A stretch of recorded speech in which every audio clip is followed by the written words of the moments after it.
Welcome to Leading Entrepreneurs of the World. My name is Glenn Turansky, and I am a member of the advisory board here at One Business World. Leading Entrepreneurs of the World features entrepreneurs, founders, and business leaders presenting on cutting-edge topics and the latest industry developments.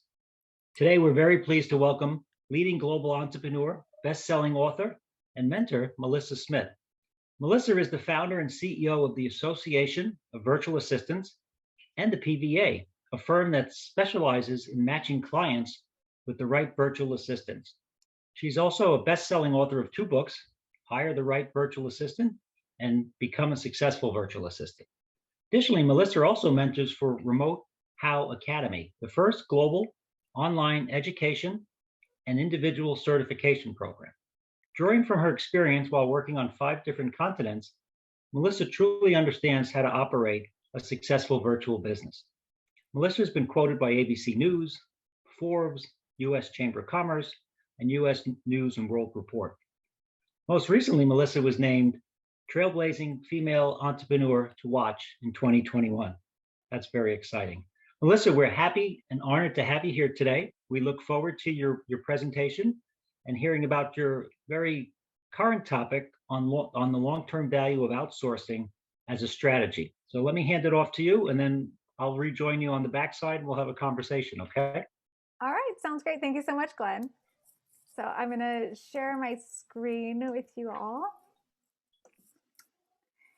And today I am really excited to be talking about the long-term value of outsourcing as a strategy.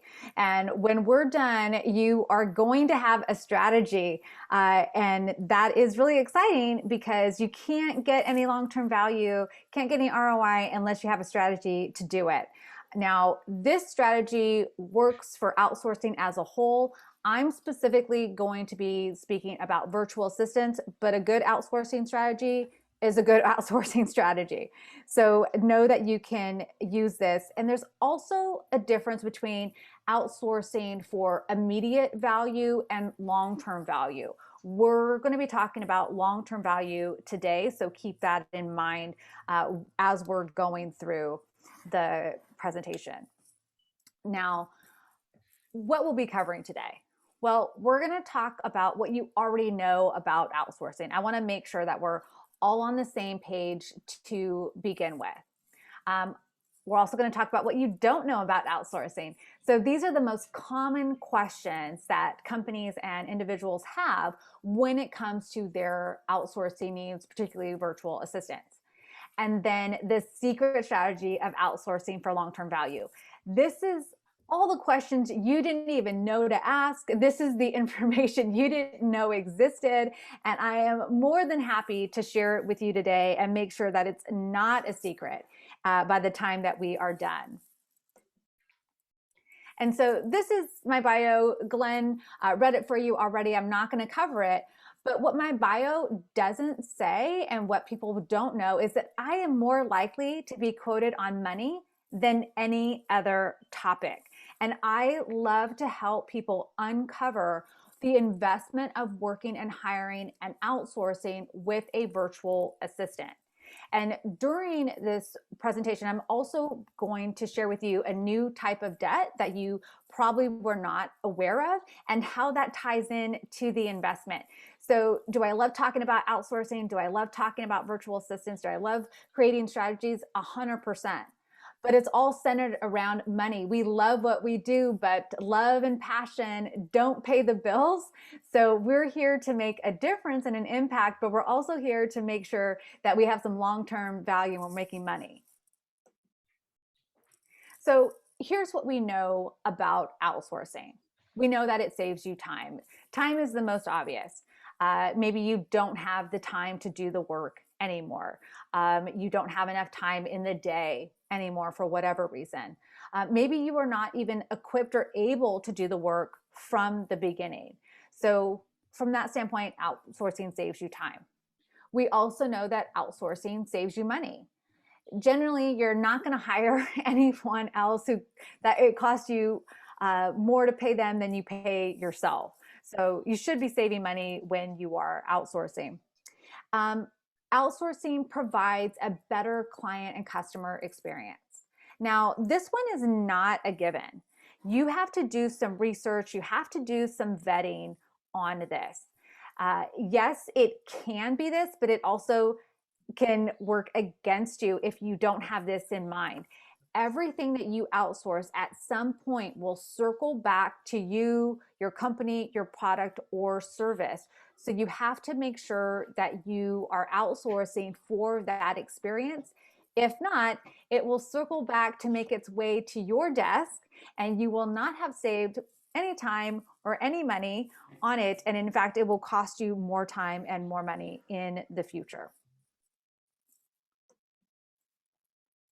So, what don't you know about outsourcing? Well, you probably don't know that you're better at it than you think. Most people do not know when the best time to hire a VA is. Most people are under the misconception that outsourcing is a luxury. You are your worst productivity problem. You may know this already, but you don't know it the way I'm going to share it with you. And then the biggest mistake made when outsourcing. I'm going to uncover all those, but I want to talk a little bit about the first point that I've made here, and that you're probably better at it than you think. Now, one of my favorite sayings, and one that I find to be 100% true, is a person's perception is their reality. So I'm not here to change your mind about anything today, but what I am here today is to share with you a new perception, a new reality that is my truth and my perception when it comes to outsourcing. And my reality and my truth is that I have been outsourcing my entire life. I've been good at it my whole life. I've outsourced everything that I can think of. And I would imagine that you have as well. So my water has been outsourced my whole life. I've never gone to a well, a river, a stream, a brook. I turn on the faucet and water comes out. That's outsourcing. My electricity, 100% outsourced. When I flip on a switch or when I plug something in, I have electricity. And in fact, this morning, my power went out and I called the company that I outsource my electricity to, and they told me when it was going to come back on. I did nothing to make it happen today. My groceries, I've never had a garden. I don't have any kind of fruit or vegetable bed. I don't have a farm for dairy or meat. I have been going to the grocery store my whole life. The closest I've gotten to the best vegetables and fruits and is the farmer's market. So when you think about outsourcing in those terms, you've been outsourcing a lot. My IT, my engineering, I don't do any of it. I have things in the cloud that I outsource. I have other companies that I have do work for me. My books, all printed by somebody else, production lines, someone else's production lines, not my own. I literally have thinking about all the things that you're outsourcing and think, wow, you have been doing a really good job. You don't do those things. For every app that you have on your phone, all those represent something that you outsource to somebody else. So yeah, you're probably better at it than you think. And when I first went remote back in 2014 as an assistant, and I became the person that was outsourced, I had a lot of people asking me, like, wow, this is really different for you. Like, isn't it harder to work with someone when you're so far away, especially after being their assistant? And my response was always, no, it's not. We've been communicating the same way and doing the same work we have been the whole time. We still communicate via email. We still pick up the phone and call one another. We still use text and instant message. The fact that we both were housed in the same office was true, but the fact that we were in the office was not true. My boss was always out. They were traveling, they were speaking, they were consulting, they were in meetings when they were in the office. We rarely spent that time together. So now the only thing that's changed is I was outside of the office. So locations changed, but the work and the perception did not change when it came to that. And it made outsourcing for them super simple. Now, again, why do we think outsourcing is so hard? Because you're just not asking yourself the right questions. So great answers come from great questions. To get the good answer, even the great answer, you have to start asking better questions when it comes to outsourcing. And so the wrong question that people ask is, what can I outsource? Now, as the expert in the industry of virtual assistants, when I get this question, it's overwhelming to me. So it's no doubt overwhelming to the person asking it. I don't even know where to begin, because the question really isn't what can I outsource? The right question is, whom can I hire and contract with to do X? So we don't start with what can be done. We start with, what is of value to you? What do you want to actually outsource? It's a generic question to say, what can I outsource? You could have three of the same companies in the same industry lined up, and they would all be wanting to outsource something different because they all had something different that they valued at that time.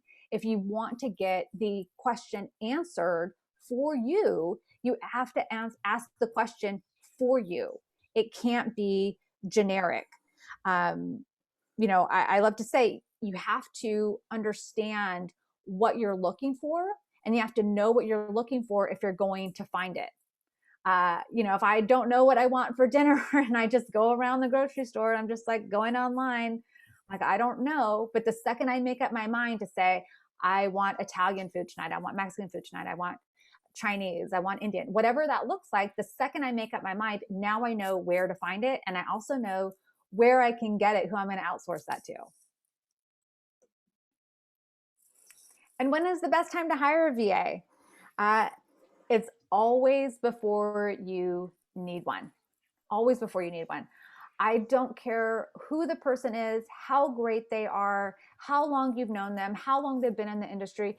Every single person in your company needs to be properly onboarded.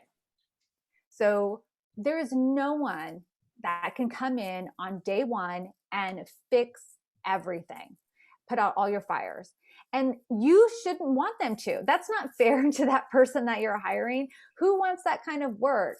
It's really hard to hire for work that's just coming in and constantly fixing up someone else's mess, right? You want someone who's going to come in, they're going to learn the expectations of your company, they're going to learn the company culture, they're going to understand what good looks like, and they're going to have the time to get that down.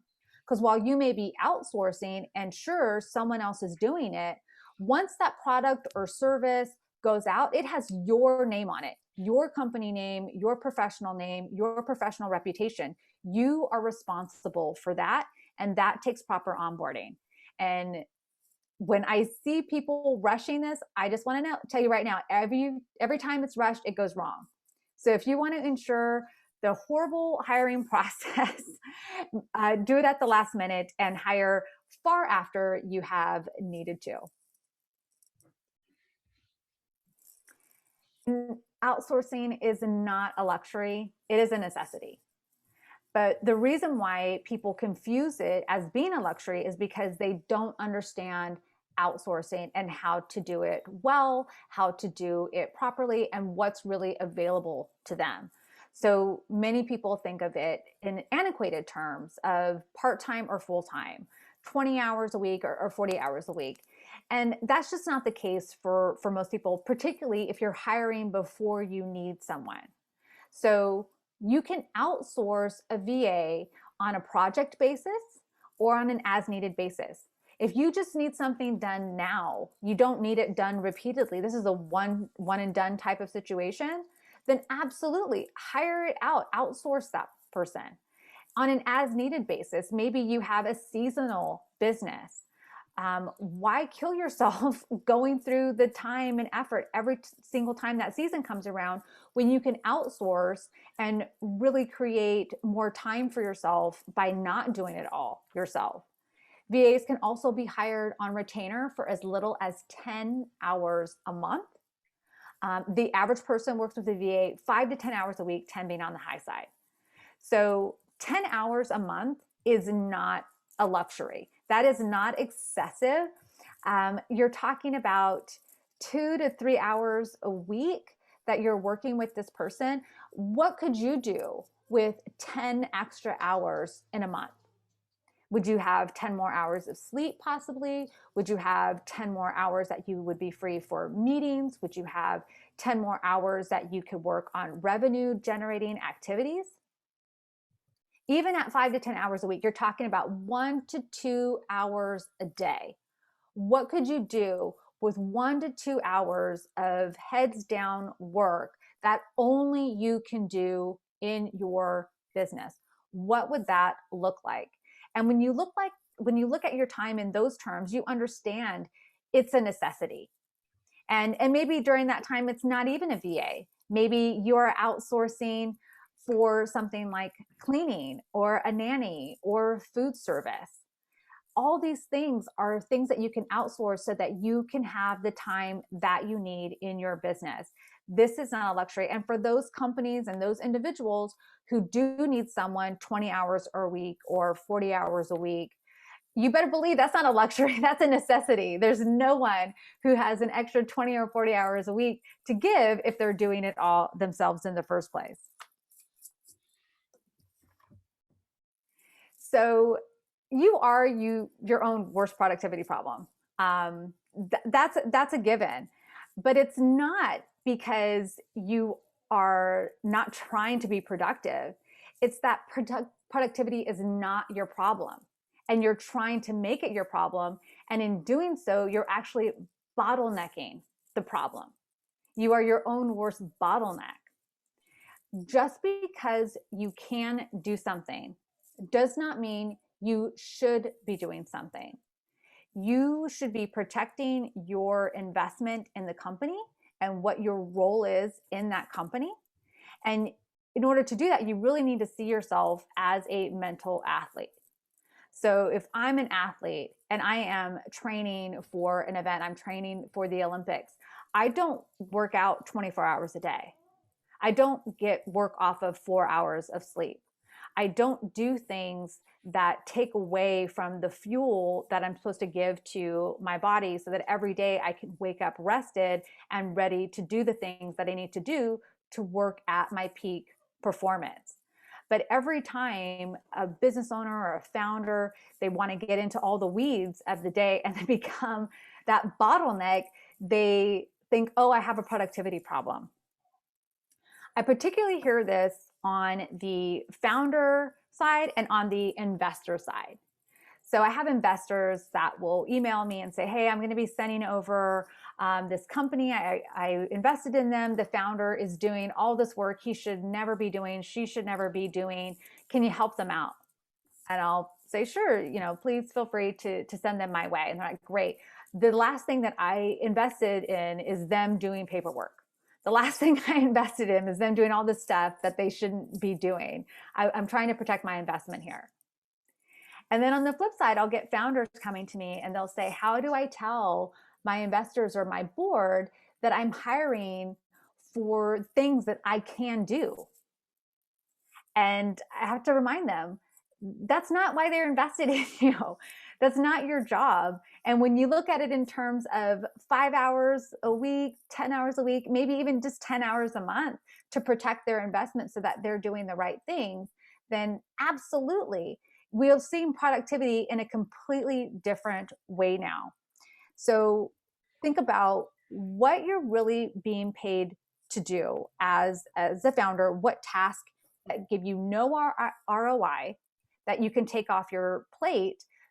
Those are productivity issues that you give to somebody else. These kinds of tasks as well take away from mental capacity, decision, the ability to make decisions, problem solve, and be creative. As a founder, as a business owner, productivity is not your problem. We're going to talk about how to be productive later on, but it's not your problem. You are to know the problem you are solving. Every company, every individual that's running a business or service is solving a problem. And you always have to know the problem that you are solving for. And in order to do that, you need to be at your best mentally not struggling to keep up with being productive in the form of emails or setting up meetings or doing paperwork or anything else that can be repeated and automated. And this one, the biggest mistake made in outsourcing. So we know that failure is inevitable. At some point, we're all going to fail at something. It's not necessarily a bad thing. We know that mistakes happen. Mistakes can be acceptable. What is not acceptable and what is an absolute liability are preventable mistakes. And preventable mistakes in hiring and in outsourcing can really cost you. It can cost your reputation. It can cost your company. It can cost your brand, definitely time and money. And it's because people don't do their due diligence. And they don't do their due diligence because they didn't hire before they needed to. They waited until they were in the weeds, until they couldn't breathe anymore, until everything was coming down on them, until hiring became just a box on your list that you needed to check off. And so no due diligence was conducted. So I've seen no reference checks, no background checks, and hiring the first person that you interview, or only hiring or only interviewing one person. All these things are completely and totally preventable mistakes, but you have to give them time. You have to be set up to do them properly. And when it comes to outsourcing, you still have to do all these things. I don't care how many referrals someone has. I don't care how many testimonials they have. I don't care who your best friend is that gave you the wonderful recommendation. You need more than that. You need to weigh your options. You need to make decisions based on the most data available. And you can't do that when you're not getting any data to make decisions by. This is not something that you go off gut feeling for. You need to do your homework. You need to do your due diligence. You know, things still happen, but at that point, they weren't preventable. You did your due diligence to make sure that you could be trusted during your hiring process, even when outsourcing. Now, let's just say that I have uncovered all sorts of things that you've already been doing wrong, and you're like, oh my goodness, that's okay. So this is one of my favorite proverbs, and it's the best time to plant a tree was 20 years ago. The next best time is now.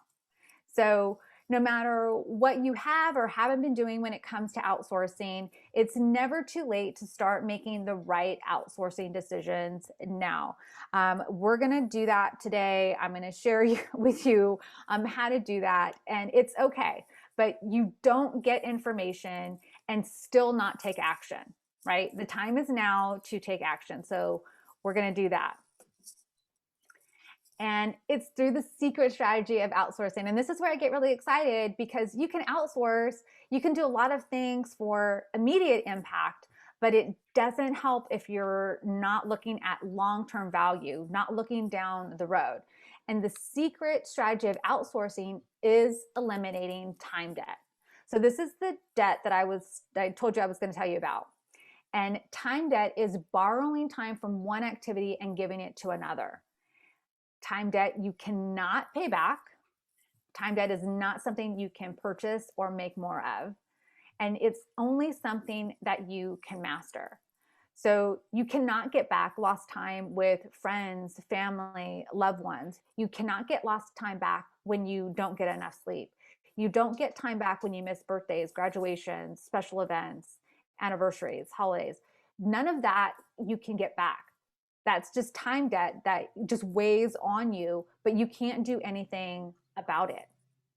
And we know that the most productive people see their time in hours, not days or months. So what would happen if you even saw your time in minutes and not hours? We have to account for everything when we're talking about time. And the unspoken rule of leadership. So when we think about time and how we're going to account for it, we also have to account for our future time. And what people don't tell you about leadership and scaling and growing a business and doing all the things that you always want to do is that you will have more meetings. You will have to spend more time, not just in meetings, but building up your people and your teams. And you will have more follow up with your leadership team alone. So you have to account for time in the future that maybe currently you have on your calendar. You won't have that time free on your calendar in the future. You cannot forego meetings. You cannot ignore your leadership team. And meetings with your leadership team should not be seen as a necessary evil. It has to be seen as quality time. But in order to make it quality time, you have to have the time first. And this is where so many people go wrong. They just don't account for that as they grow. And it's not part of their time budget, which we're going to get into, when they grow. And that's going to suck you into time debt.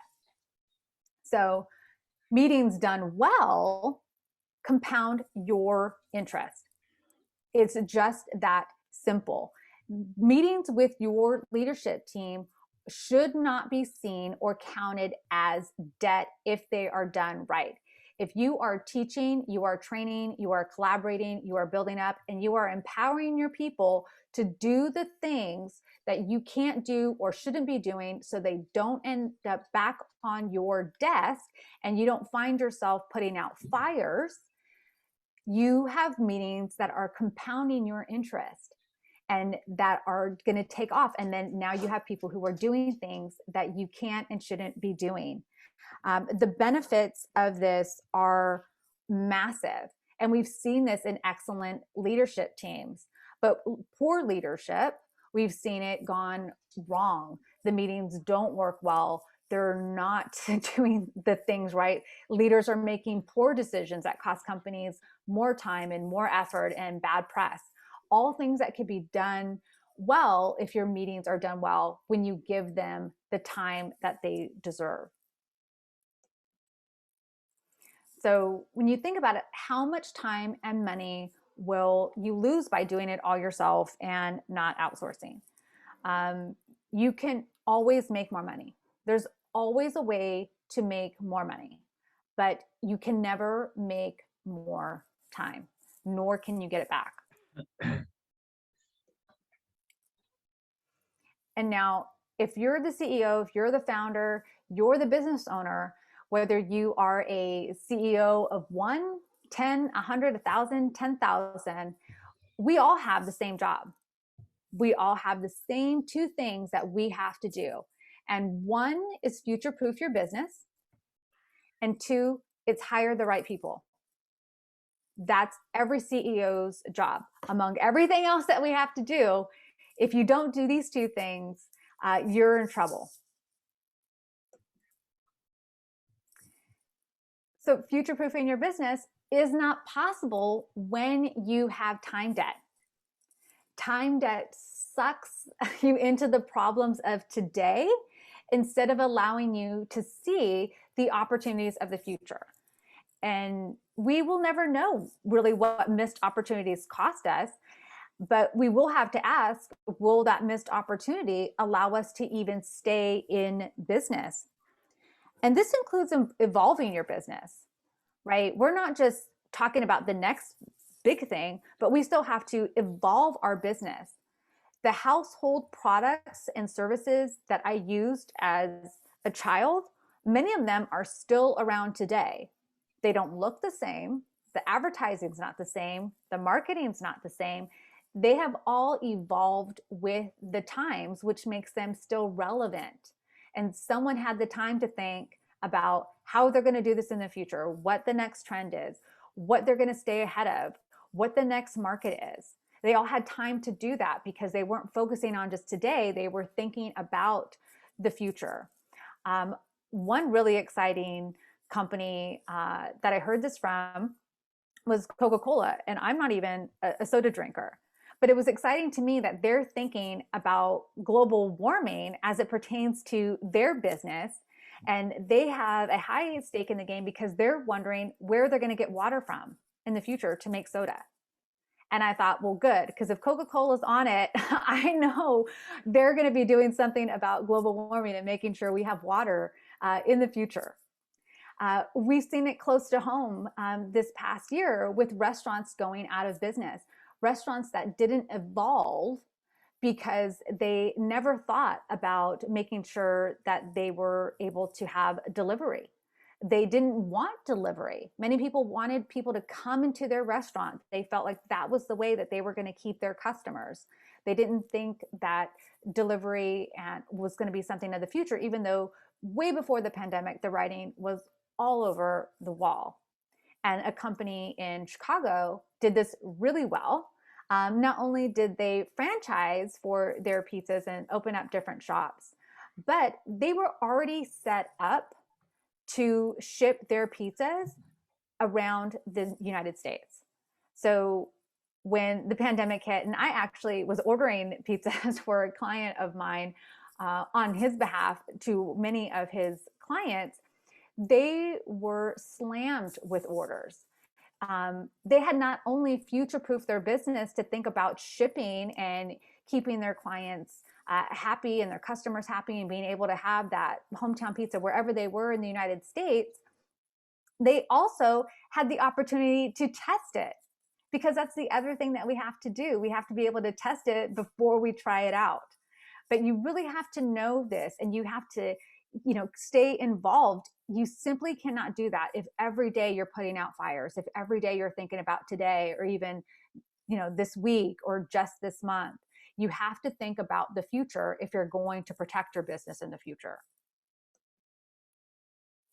And the second thing is hiring the right people. You can't do that when you have time debt. And this is one of the worst catch-22 scenarios that people tell me all the time. If you want to get off the hamster wheel, you actually have to get off the hamster wheel. It's not, you can't slow it down.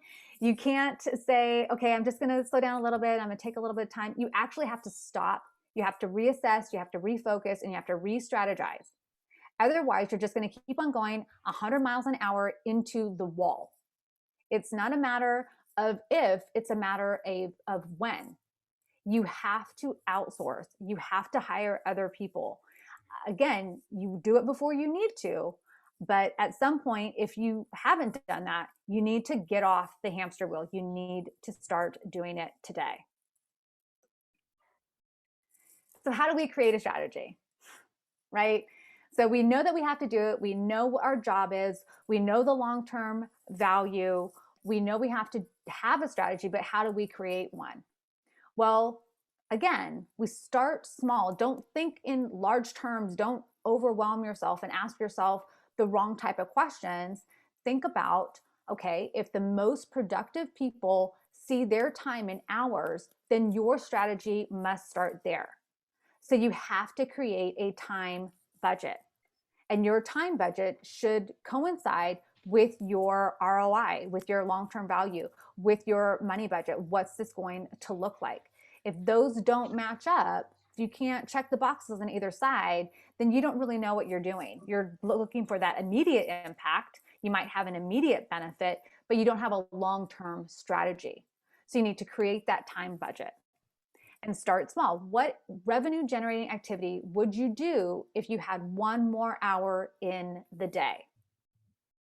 You assign yourself that task, and then you assign a VA to the task of doing what you would have done during that hour instead of creating more money and creating more revenue. And the next is we have to build on that strategy, right? In order to hire more people, you need more revenue for the runway. So you have to double down on your revenue generating activities once you know they're starting to produce. Then you assign your VA the tasks that support you to double down on that revenue, and have your VA create the systems, processes, templates, and automations in order to do this. So whether you want to call it, you're making it foolproof, you're making it idiot proof, however you want to talk about it, you're going to make it so simple that anyone could do this, and anyone could do it without making a mistake and in less time. So you've created a strategy, we build on the strategy, and then here's where people fail. You have to assign the strategy. If you don't continue, if you continue to do it all yourself and you don't assign it, it's not long term. It's only until you have to do something else. It's only until you need to take a vacation. It's only until you get sick. It's only until you're burned out. If you have a formula that's proven to work, then now you can have someone else do it, and you can have them do it full time, right? And you've outsourced it. You're not paying yourself. You're not paying them as much as you would pay yourself. You're saving time. We know that the user experience is going to be there because we have a proven strategy. It's all automated and processed and systems. Everyone knows what they're doing. And now you can take that time, and now you can start focusing on the problems of the future. You can also start testing the solutions of the future now. You don't have to think of problems and not be able to test them. And hopefully, when the time comes, you're just going to roll them out and hopefully they will work. I mean, could you imagine if that pizza place in Chicago, they were just going to say, okay, well, we've never tested it, but we're going to start sending out mass orders of pizza around the country. And we hope that they're going to show up, and we hope that they're going to taste good, and we hope that they won't rot, and we hope that they'll stay frozen. We hope that the shipping company understands. We hope that everything goes well. You don't want to do that. Hope is not a strategy. So think about what you will be doing after you assign. It all goes back to that time budget that we have. So the secret to long-term value of outsourcing is to eliminate the time debt through the strategy, which is create, build, and assign. This is the strategy for any outsourcing, but we want to eliminate that time debt. And once you do that and you understand that, then you really understand that time is money. Now, I've talked about virtual assistants, and you're like, okay, great. Now I know all that, but what do I do? Where do I go? Well, I founded the Association of Virtual Assistants, not just for virtual assistants, but for the clients that we serve as well. It's the only association that was founded with the clients in mind. We have industry standards that benefit not only us, but the clients that we serve, because we know without you, we don't have a business. And there are benefits of working with an ABA member.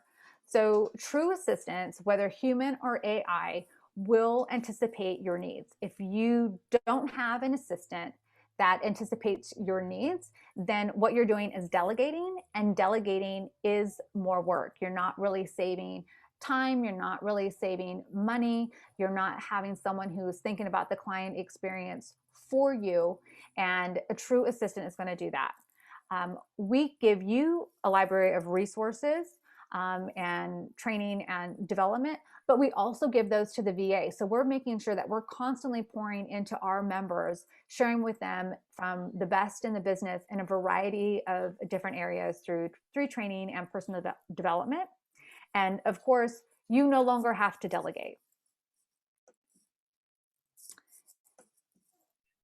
And then just a little bit more, when you sign up for the ABA, you have access to a member portal. So we have a VA directory. We have a Slack channel dedicated to our clients. So if you prefer communicating via Slack and you want to just ask questions, those good questions that you should ask, then you have VAs who will be able to respond to you. And we also offer a job board. So whatever way is easiest for you, we make it easy for you to not only hire, but communicate that way as well. And then, of course, if you have any questions regarding the association, you can email ask@associationofvas.com. And you can join the ABA at associationofvas.com/hire-a-va. And you can join for $79 for the year and hire as many VAs as you want. Or if you just want to list a job, you can list a job for $50 for 30 days. So we're not just here telling you all about why you should do this and leaving you high and dry. Like, we're giving you a place to also hire quality assistants to do quality work for you and give you that long-term value so that you can have outsourcing as a strategy. So thank you so much for allowing me to share. This is always great fun for me. Well, thank you. Thank you, Melissa. Wow, you did a did a great job. You're certainly an expert uh, in the space, without a doubt. Without a doubt. Very, very, very interesting. Let me make the picture here bigger. There we go. Hey, quick question. When I think of assistants and things, you always think of your typical workplace, right? How much of a change did you experience over the last 15 months during the pandemic, or did you kind of view it? Was it really one and the same? Did you notice any difference in style with people now not in their office and people, or was it more conducive? What do you think? So the conversations have changed. That's the biggest thing that I've noticed. So prior to the pandemic, the conversation always started out, how does this work? Like, I don't understand how this could really, do well. I don't, I'm just so used to someone being near me. I'm so used to being able to, have that personal relationship with somebody. And it was more of a conversation about educating them how you build those relationships, how it can work, how most of my clients I've never met. In fact, my two partners for the ABA, I've never met them. But we have very strong relationships, and how to do that. Since the pandemic, we no longer have to start with those conversations. So if there was a silver lining that came out of it, now people understand, now they get it. And more importantly, they understand the value of people who know how to work well remotely, right? So we're checking in, we're poking you, we're giving you updates, we're anticipating your needs. You don't have to worry about remembering who we are and touching base with us. We're proactively seeking you out and saying, hey, I got this for you. Hey, let me check this. Have you thought about this? I saw this and thought about you and how we could use this in your business. And you have people who understand and how to proactively keep communication going so that it's seamless, so that it doesn't feel like more work. And that's really been the biggest benefit for virtual assistants during the pandemic. I think we've all seen a huge uptick in clients and requests and the need for virtual assistants in one way, shape, or form. I think people are taking their work-life balance much more seriously now. For many people, it just has to be because they have children at home and they're just literally saying, I do not have the time.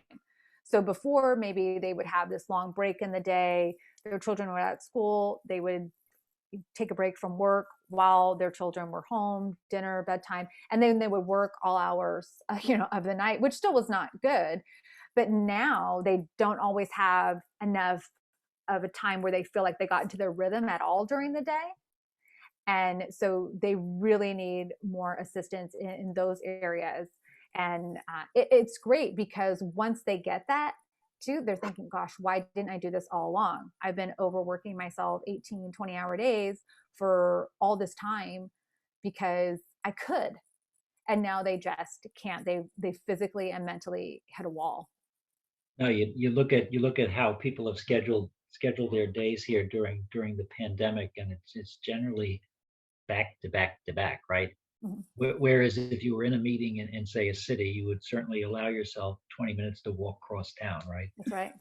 And maybe catch up on a phone call as you walk or something like that. Now those in betweens kind of have been, kind of taken away and repurposed into more meeting time. If anything, Mhm. so you lose that edge a little bit. Hey, question on your directory that you mentioned. Mhm. The folks in the directory, how special do you have specialization by way of industry? People that have worked in different, or is it more agnostic? We have lots of specializations, whether it be for industry or for the work that someone does. I'm highly specialized as someone who matches clients with virtual assistants. You have other people who are specialized in working with executives in the C-suite. That's much different than working as an executive assistant for someone who is maybe identifies as a solopreneur or just typically non-corporate.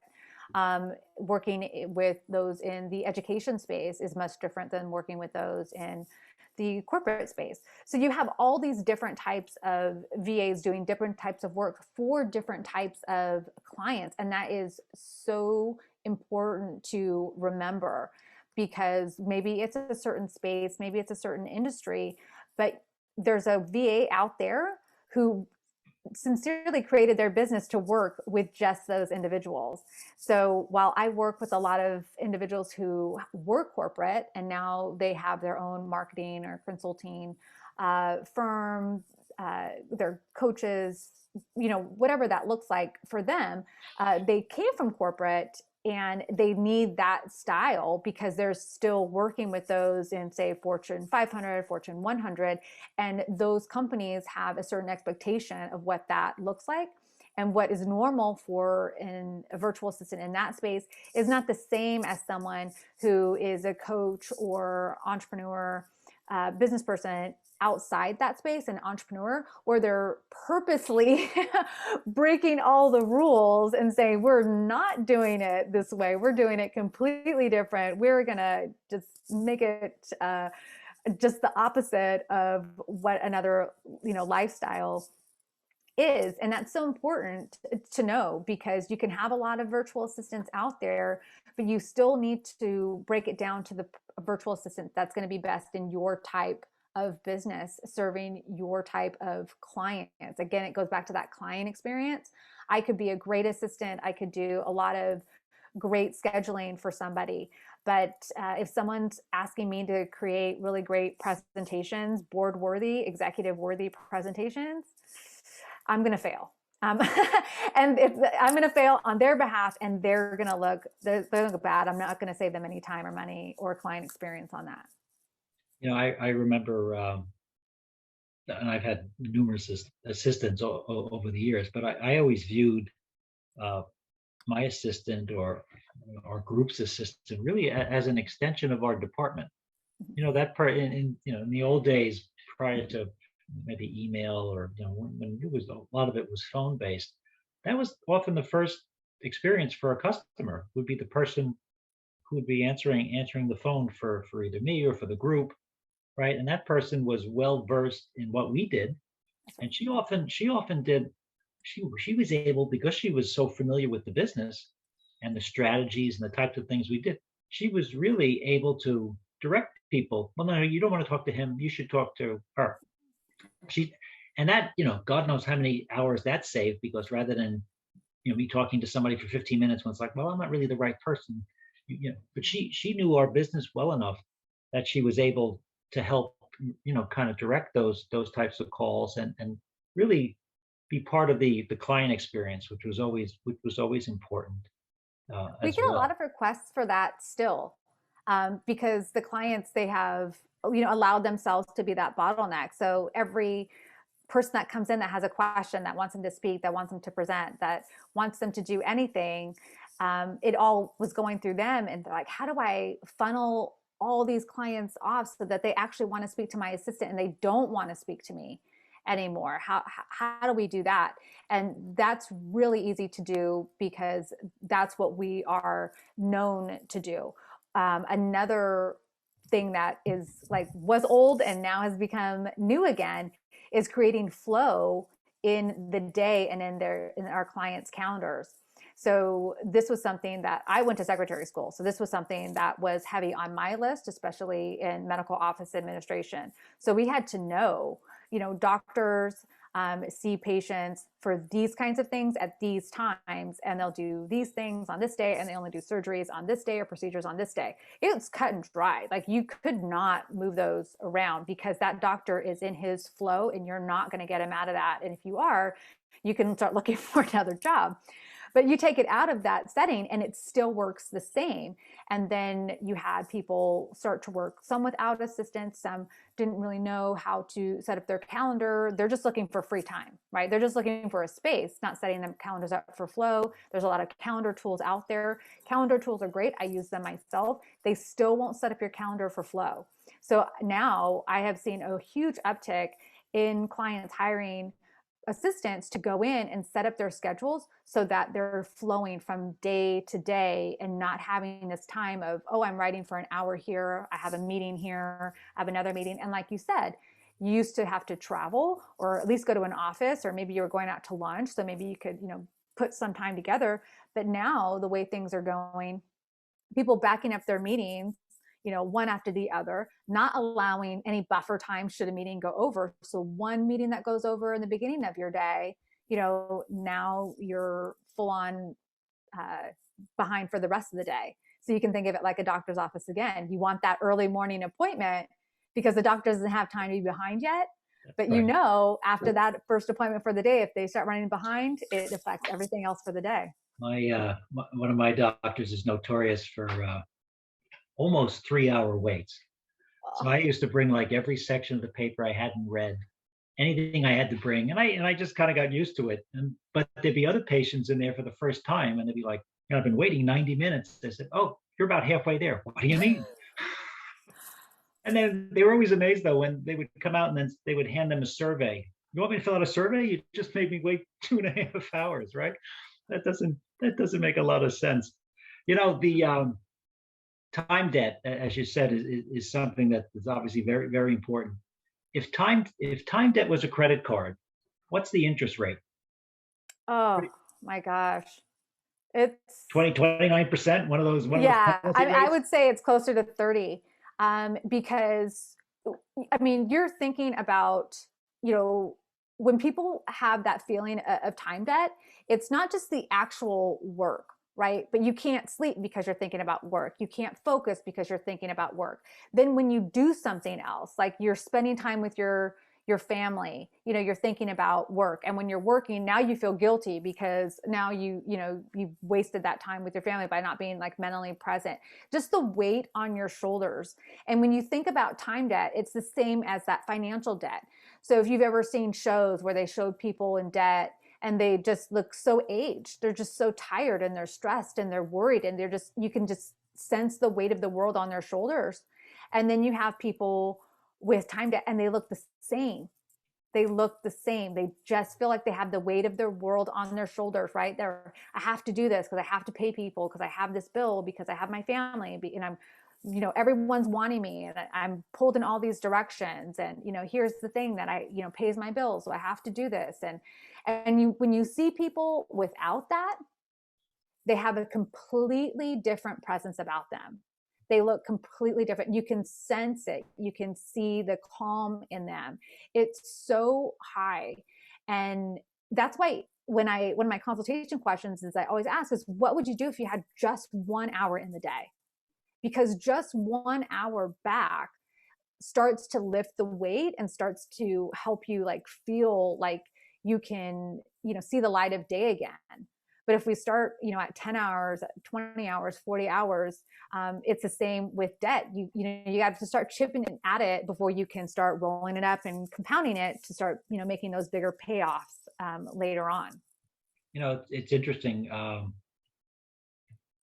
The concept of HR, right? When anybody says HR, I always like to spell it out, because that's to me where you then understand what it's all about, that it's a human resource, right?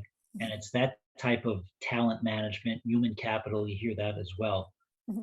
Sometimes people just because, as you said, trying to hire the right person, you need the due diligence to do that, right? You can't just well, this is the first person.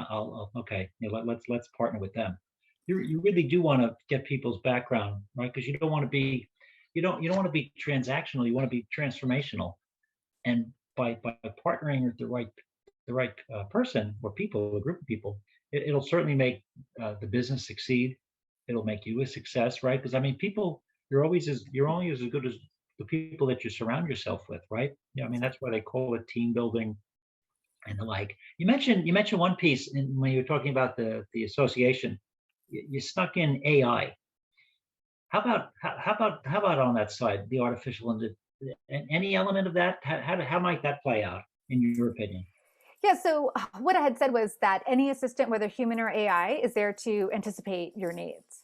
We don't work specifically with AI or do anything with AI on that. There's plenty of assistants that use AI tools to their advantage the same way a client would. And there's lots of different tools out there that clients can use and that we use. Um, you know, I love predictive text. Right? I use it in my email now. So there's always ways to incorporate that. Okay. But Yeah. why is it so great? Why is it so great? It's because it's anticipating my needs. And that goes a long way. Now, the thought, well, can I get AI to do that? AI can't do everything. AI does not have a personality. So AI does not understand things. What you're looking for AI to do that you wouldn't be looking for an assistant to do are predictive things based on the information that you give it. And that's the piece that people often miss. So what we're using now as AI isn't really sci-fi like people think. It's based on all the data that company has fed into it already that's predicting what we want. So we all love it, right? You bought this, you might want to buy this. People who bought this also bought this. You like this movie? Watch this movie. That's all AI, and we all use that. And there's plenty of tools and services and apps that virtual assistants love that we're thankful that it was invented as well, so we don't have to do it anymore. And the AI can do it for us. But everything that we do, we have to feed information to it. Right. So when a client says, oh, I'm not gonna hire an assistant because I got this awesome CRM.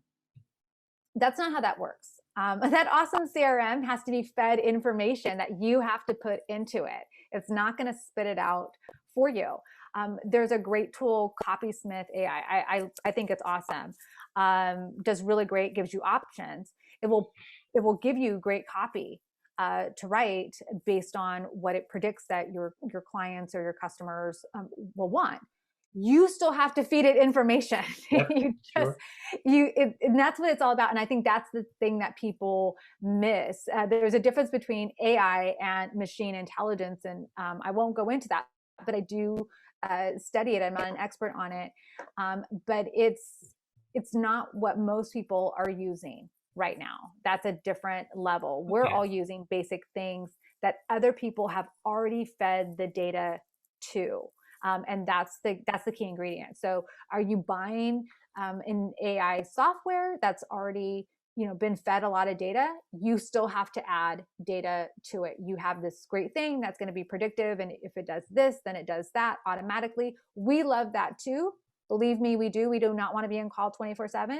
So we love automations and processes and systems that don't break. But it has to be fed information first. Oh, absolutely. So it's more of a tool. It's more of a tool for the VA at that point as they go through. I get it. Okay, that makes sense. That makes sense. Now, it was interesting. You started off the presentation with lots of examples of ways we outsource.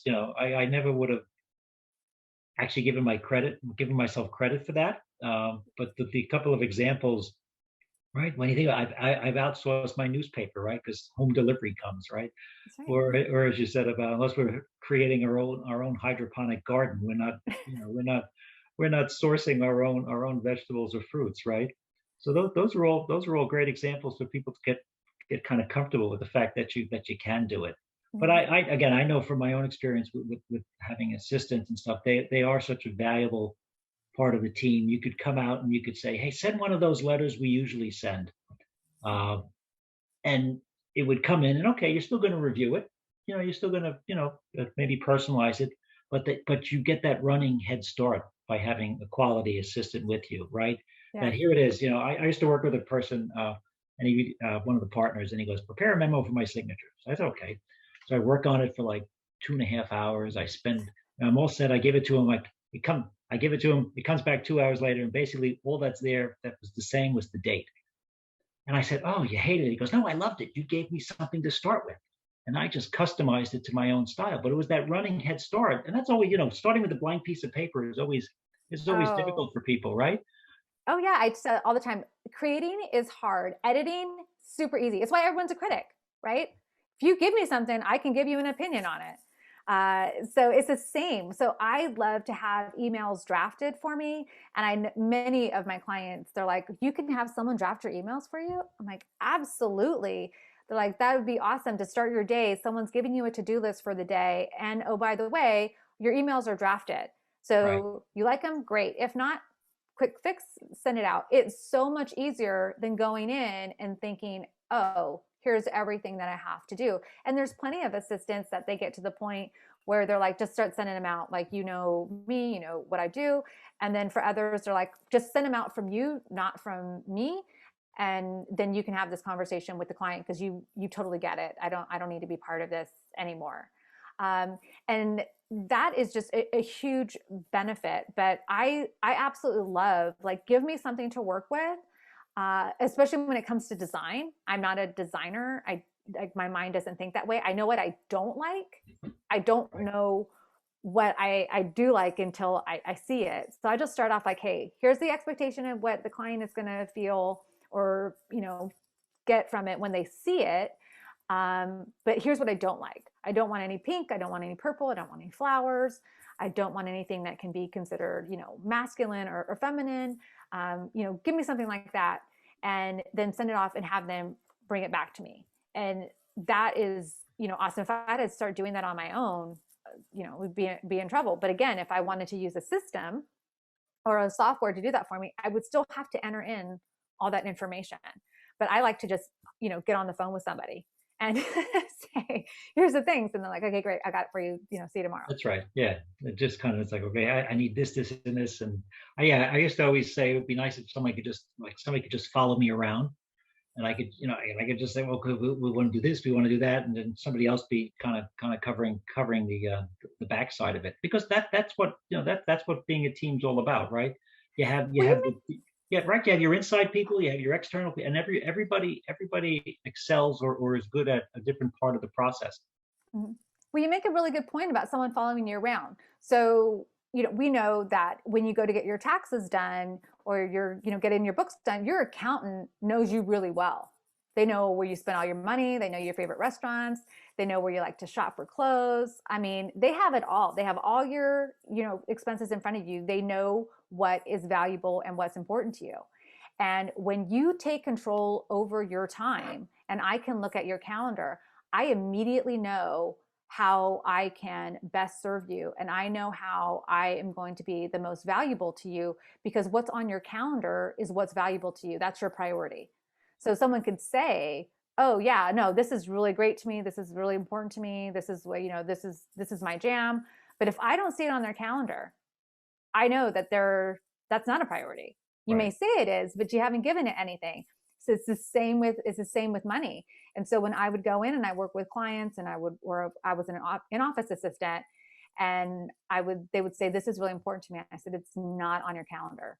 Like, are you telling me that? Because if you're telling me it's important to you, I'm going to get it on your calendar and it's going to be on there. It's not going to come off. But if you're saying that and you don't really mean it, like, we should just know now, because I'm about to redo this whole thing. No, and I really mean it. Get it on there. Hold me accountable to it. And then it happened, like going to the gym. Well, yeah, absolutely. Or I know I've worked with people where they book a half hour for lunch, because if they don't, or that, the half hour that they're going to return emails, because if they don't do that, then you're never going to get there, right? Or I do a lot of volunteering work. So if I know there's an executive committee call at noon and I don't put it on the calendar, something else is going to then you run the risk of, and it is important to me, as you said. So I have to make good on making sure I put that. That's a lot of my Sunday night. I often look the week ahead and say, okay, everything I said yes to, have I put it down, right? Mm-hmm. I mean, I may have it on a scratch sheet, but I have to transfer it over to try to be kind of as complete as we can. The opposite of a good assistant. I'm a classic movie fan, and in the movie Play It Again, Sam, the Tony Roberts character, no matter where he goes, he has to call his office and give the number that he's at for the next 15 minutes, because it was just all this time management and craziness, and of course this was pre email and everything else, but he always had to check in to make sure that his assistant knew where he was for the next 7 or 8 minutes. Then I'll be at home, and he always used to give the number out, which was kind of an interesting couple of scenes in the movie as it shakes out. But from a strategy standpoint, Melissa, I mean, obviously it's so important. You get that hour back. There's a difference between certainly in professional services, a billable hour versus a non-billable hour, right? That's right. And you're not going to drive any revenue necessarily with non-billable hours. Although I think sometimes human nature is such that, well, I gotta review this or cross this out. So there's a safetiness sometimes to doing those types of tasks that are better suited for someone else to do in order for you to get that hour back to get creative or to write something as you go. So those were some really tremendous tips on the strategy side as well, because again, in certain types of businesses, it's about booking the order, right? It's about getting that next opportunity from a presentation standpoint, a bite at the apple, to be in front of people, and in order to succeed. And obviously having an executive assistant or an assistant there with you to help shepherd you to that extra hour is important, because nobody wants to get stuck with 30% interest in time debt, right? That will never get Yeah, out, you like you never get said. out. And when we've been talking about assistants in a very, I would say, old school or a very knowledgeable way, the person who, does your invoicing, your scheduling, your travel, your, that sort of thing. But there's so many different types of assistants, and some of the opportunities that are coming now are for people to, present, do the workshop, do the training, but then also have online courses for the company. And they're like, oh, I don't have online courses. I don't know where to start. Like, I can't even assign or think about having the time to start looking at how to do that. And you can hire a virtual assistant to help you create online courses, to get it all set up for you. People who will write the copy for you, people who will, take care of all the back end and help you get it all set up. They can take what your presentation is and then turn that into an online course. They can take your workshop and turn that into an online course. But people just don't realize that. And so they pass up a major opportunity to grow and to be seen and to impact a whole company of what they're doing and what their message and what their training could bring, just because they think, I just do not have the time and I'm so overwhelmed. I don't even know where to start.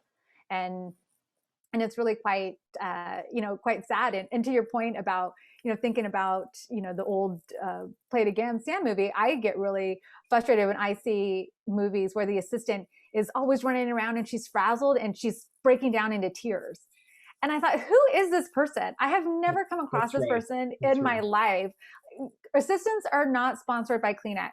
The No. number one complaint of virtual assistants are when clients don't communicate with them. We love communication. We love feedback. We need to know what's going on. We can't assist you unless we are doing that and getting that.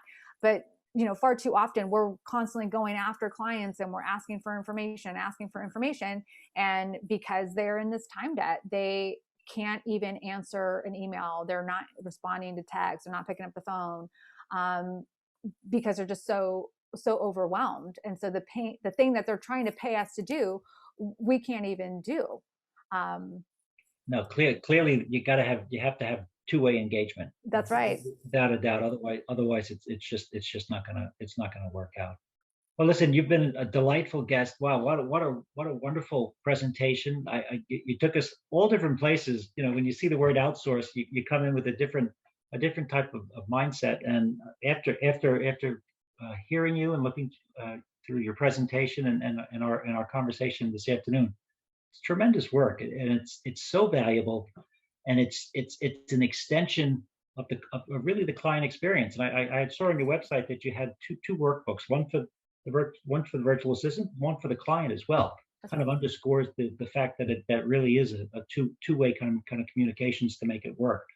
So I Yes. thought that was a great set of guides as well provided. So listen, thank you so much. You had your contact information up, I think, on one of the slides there, and the website address. And we wish you nothing but success going forward.